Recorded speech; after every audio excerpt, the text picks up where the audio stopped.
So hello guys. Hello hello hello.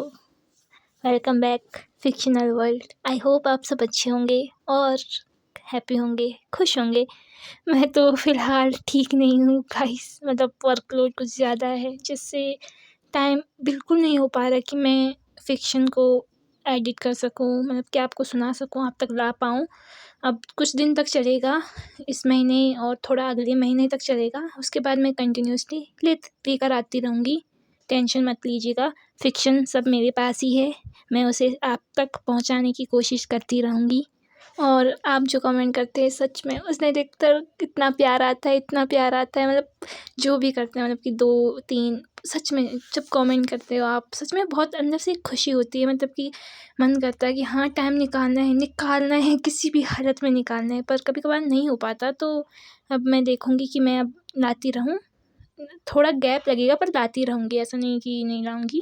So I hope आप enjoy करेंगे। तो चलते हैं हम अपनी फ़िक्शनल दुनिया में। चलो, थोड़ी बचकानी बातें हैं पर आप माइंड मत करना गाइस। तो चलते हैं अपनी फ़िक्शनल वर्ल्ड में। हम वहीं देखते हैं जहाँ व्यूशन सुबह जल्दी उठ गया था। उठकर वो रेडी हो गया था। रेडी होकर वो नीचे जैसे ही गया ही था, उसकी मॉम तो एकदम चौंक गई थी, मतलब शॉक्ड हो गई थी। उसकी मॉम ने जो खाना प्लेट में रखा था, उन्होंने जल्दी-जल्दी वो खाना प्लेट से टेबल में रख दिया और सीधा व्यूशन के पास आ गई और उन्होंने अपना हाथ व्यूशन के सर पे रखा और कहने लगी कि व्यूशन, तुम क्या तुम्हारी तबीयत ख़राब हो गई क्या? तुम्हें बुखार-वुखार तो नहीं है? कहीं कुछ चाहिए तो नहीं तुम्हें? तुम आज इतनी जल्दी उठ गए? व्यूशन एकदम मुँह बनाकर कहता है, मॉम आप क्या सवाल पूछ रही हो या मेरा मज़ाक उड़ा रही हो? हाँ, मैं आज जल्दी उठ गया, इसका मतलब ये नहीं कि मुझे तबीयत ख़राब हो गई, मैं कुछ माँगने आया हूँ। नहीं, मैं रात में जल्दी सो गया था तो नींद जल्दी खुल गई। व्यूशन ने ये कहा। उसकी मॉम ने कहा, ओह! तभी तो बोलूँ मैं। नहीं तो तुम तो एक ऐसे इंसान हो कि जो 11 बजे से पहले तो उठता ही नहीं है, बिना उठाए तो उठना ही नहीं है। व्यूशन ने प्राउड सा चेहरा बनाया और कहा, मॉम अब खाना दो, मुझे भूख लगी है, मुझे कॉलेज भी जाना है और फ्रेशर पार्टी है तो हमें तैयारी भी करनी है बहुत, तो प्लीज़ मॉम जल्दी दो। हाँ हाँ बाबा, रख दिया खाना, तुम टेंशन क्यों ले रहे हो? मैंने बना दिया खाना, वो वहाँ पर रखा है टेबल में, आ जाओ खा लो। पहली बार तुम खाना मांग रही हो, नहीं तो तुम तो बिना खाए जाते हो। चलो आ जाओ आ जाओ। व्यूशन का हाथ पकड़कर उसकी मॉम ने व्यूशन को टेबल में, मतलब डाइनिंग टेबल के पास लाई और व्यूशन को चेयर पर बिठा दिया। व्यूशन खाना खाने लगा और बोलने लगा, मॉम आपको पता है ना, अब फ्रेशर पार्टी होने वाली है, मुझे कपड़े चाहिए। और मतलब हमने इस बार ऐसा प्लान किया है कि जो हम हैं, हम भी न्यू क्लोथ पहन कर जाएंगे और जो फ्रेशर होंगे वो भी न्यू क्लोथ पहन कर आएंगे। और कुछ बॉल डांस टाइप, पता नहीं पार्टी टाइप कुछ होने वाला है, थीम ऐसा ही है। प्रोफेसर ने किया है ये सब कुछ, नहीं तो हम तो कुछ हिप हॉप रॉक टाइप का कर रहे थे। क्या अजीब सा थीम रखा है। ओह! तो सीधा-सीधा क्यों नहीं बोल देते कि तुम्हें नहीं कपड़े चाहिए, तुम्हारे पास कपड़े नहीं है, जबकि तुम्हारे पास हैं, व्यूशन। ओह मॉम, सच में मेरे पास है नहीं। आपको पता है ना, वो अभी एक-एक बार मैंने सारे पहन लिए, अब मेरे पास है ही नहीं, सारे मैंने पहन तो लिए हैं, मुझे एक और चाहिए। मतलब आपको तो पता है कौन-सा, मैंने पिछली बार बोला तो था आपको। व्यूशन, ठीक है, मैं लेकर आ जाऊँगी, तुम टेंशन मत लो, ठीक है? खाना खाओ और देखो लेट होने वाली है तुम्हें। मॉम शायद आप भूल गए हो, आज मैं जल्दी उठ गया तो लेट नहीं हो रही मुझे। हुँ, हुँ, हुँ। ओह! तो मेरे बेटे को पता है कि वो जल्दी उठ गया। मॉम ये कहकर व्यूशन की मॉम किचन की तरफ चली गई थी। व्यूशन ने खाना फिनिश कर दिया और वो अपनी मॉम को बाय बाय कर कर अपनी प्यारी सी बाइक पर चला गया। व्यूशन फिर कहता है, सो गाइस देखिए, मैं हूँ व्यूशन, आपको तो मेरा इंट्रो ऐसे भी पता है और कई दिनों से मैंने आपसे बात नहीं किया, तो चलते हैं। ये मेरी बाइक है और मैं जा रहा हूँ, ठीक है? और कुछ टाइम बाद फ्रेशर पार्टी है, मतलब आज या कल शायद, मुझे कंफर्म नहीं पता क्योंकि मैं इन चीज़ों में ज़्यादा इंटरेस्ट नहीं लेता। इंटरेस्ट मेरा इसलिए आया था क्योंकि पहले कहा गया था कि इसमें कुछ ज़्यादा पार्टी टाइप होगा, हिप हॉप होगा, ऐसा लग्ज़री कुछ ड्रिंकिंग होगी, तो मेरा इंटरेस्ट आया था। वो भी इंटरेस्ट शायद टीचर को पसंद नहीं आया और उन्होंने सीधा थीम ही चेंज कर दी। हद है, क्या करें अब। और वो सारा हमारे सर फड़वा दिया, हमारे सर मरवा दिया।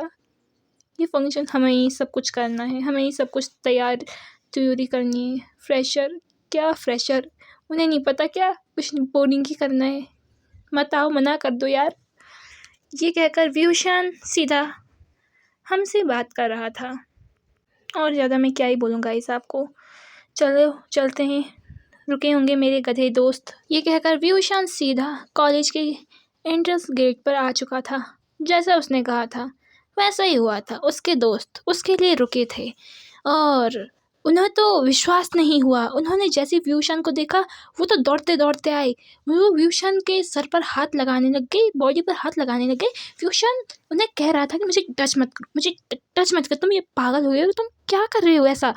वो कह रहे थे व्यूशान तुम्हारी तबीयत तो खराब नहीं है, ये तुम्हारी डुप्लीकेट तो नहीं है, तुम कौन हो, तुम्हारी शक्ल तो व्यूशान से मिलती है, तुम व्यूशान नहीं हो सकते, तुम्हारी इतनी जल्दी कैसे आ गए व्यूशान। गाइस गाइस प्लीज़ ऐसा बिहेव मत करो कि मैं कभी जल्दी आ ही नहीं सकता। मैं रात में जल्दी सोया था तो मेरी आँख जल्दी खुल गई। ओह, तो ये बात है व्यूशान, मैंने कहा था शायद तुम खुद ही जल्दी उठ गए, तुम रात में जल्दी सोए हो तो बोल सकते हैं। हाँ चलो, ये कहकर वो सारे नॉर्मल हो गए।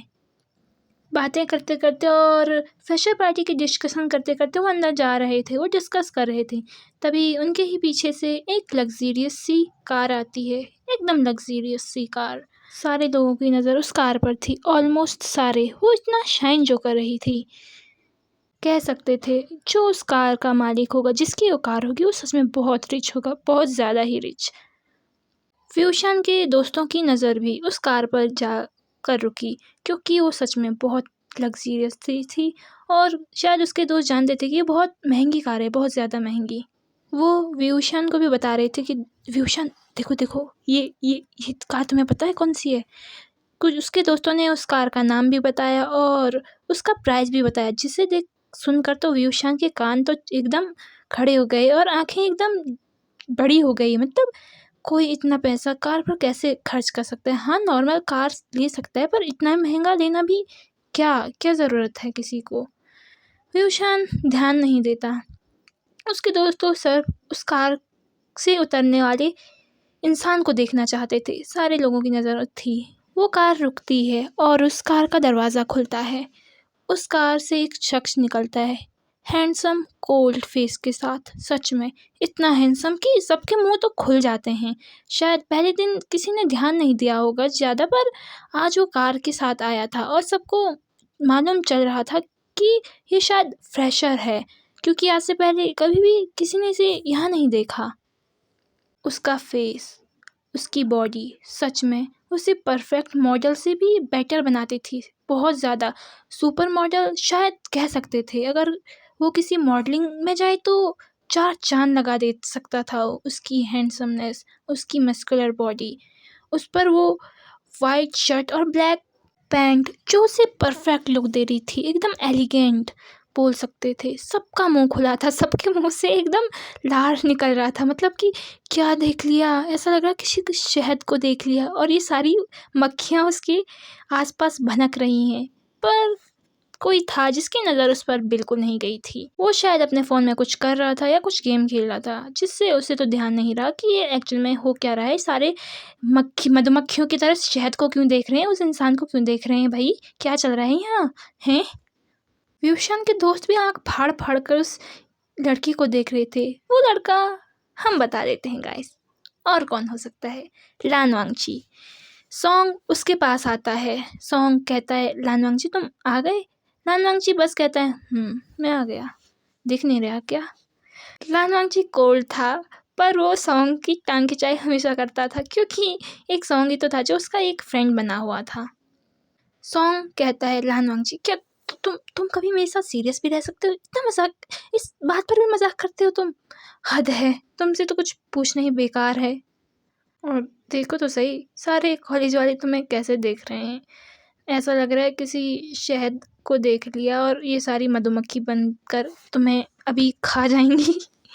जैसे ही सॉन्ग ने ये कहा, व्यूशन ने कहा वट एवर, कुछ भी। सॉन्ग और लान वांगची वहाँ से जा ही रहे थे कि लान वांगची की नज़र व्यूशान के ग्रुप पर पड़ी। लान वांगची देख सकता था पूरा कॉलेज, इवन व्यूशान के फ्रेंड्स भी लान वांगची से अट्रैक्ट हो चुके थे, उसे मतलब एडमायर कर चुके थे। बट वो शख्स जो बस अपने फ़ोन में घुसा पड़ा है, जिसकी अटेंशन लान वांगची को खुद चाहिए, बस वही उसे देख नहीं रहा है। सच में कितना बुरा लगता है जब पूरी दुनिया अटेंशन दे और जिसे वो चाहे वही उसे भाव ना दे, मतलब आंखें उठाकर ना देखे, तो इससे बुरी किस्मत क्या ही हो सकती है, किसको ही कह सकते हैं। लान वांगची एकदम कोल्ड आई आँखों से व्यूशान को देख रहा था, उसके दोस्तों को देख रहा था। व्यूशान भाई फ़ोन में घुसा था, क्या ही फ़र्क पड़ता है उसे कौन देख रहा है कौन ना देखे, चाँद सितारे गिर जाए, आसमान नीचे आ जाए, पर वो अपना फ़ोन या गेम बंद ही ना करे। भाड़ में जाए दुनियादारी। कौन उसे पसंद करे नहीं फ़र्क पड़ता, उस इंसान को अपनी दुनिया ही में उसे रहना है। व्यूशान के दोस्त एक दूसरे में के साथ एकदम गॉसिप करते हुए कह रहे थे, देखो देखो वो हमें देख रहा है क्या, किसे देख रहा है वो, क्या तुम्हें देख रहा है? नहीं नहीं, मुझे लगा तुम्हें देख रहा है। नहीं अरे नहीं यार, उसकी नज़र तो कहीं और ही है। वो लान वांगची की नज़रों को फॉलो करते हुए देखते हैं तो वो व्यूशान को देख रहा था। हैं, ये क्या व्यूशान को देख रहा है? पर ये तो फ़ोन में देख रहा है यार, ये व्यूशान को क्यों देखेगा? इतना दिमाग ख़राब नहीं है उसका, शायद ऐसे ही एक्सीडेंटली नज़र पड़ गई होगी। रहने दो।